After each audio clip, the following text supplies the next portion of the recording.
¿Has oído hablar del Aula del Futuro? ¿Quieres saber en qué consiste este proyecto?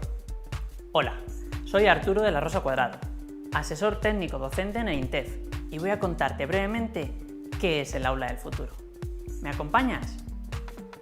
El Aula del Futuro es una iniciativa inspirada en el Future Classroom Lab de European Schoolnet. Tiene sus orígenes en 2012 y desde entonces el proyecto ha evolucionado, contando actualmente con más de 100 centros adheridos a la red. Pero, ¿por qué el Aula del Futuro y para qué sirve? El principal objetivo es ayudar y apoyar a los docentes para que integren diferentes tecnologías digitales en el aula, utilicen metodologías activas que fomenten en el alumnado la adquisición de competencias del siglo XXI y exploten al máximo los diferentes espacios de su centro.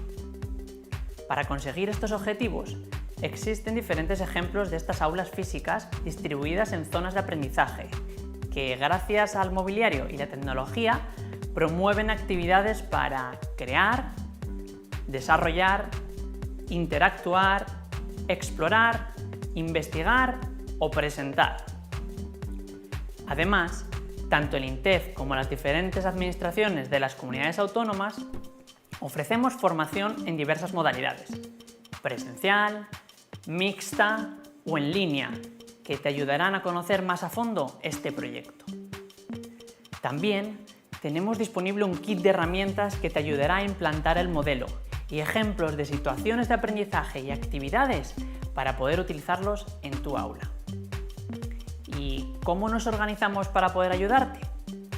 Para dar soporte a centros y docentes, contamos con una amplia red de embajadores con presencia en todas las comunidades autónomas. Ellos serán los encargados de orientarte y darte el apoyo que puedas necesitar para acercarte al modelo del Aula del Futuro. En este mapa puedes ver la cantidad de centros a los que dan soporte. Si te parece interesante y quieres saber más de este proyecto, entra en nuestra web. También puedes encontrarnos a través de las redes sociales y contactar con nosotros a través del formulario. ¿Te animas?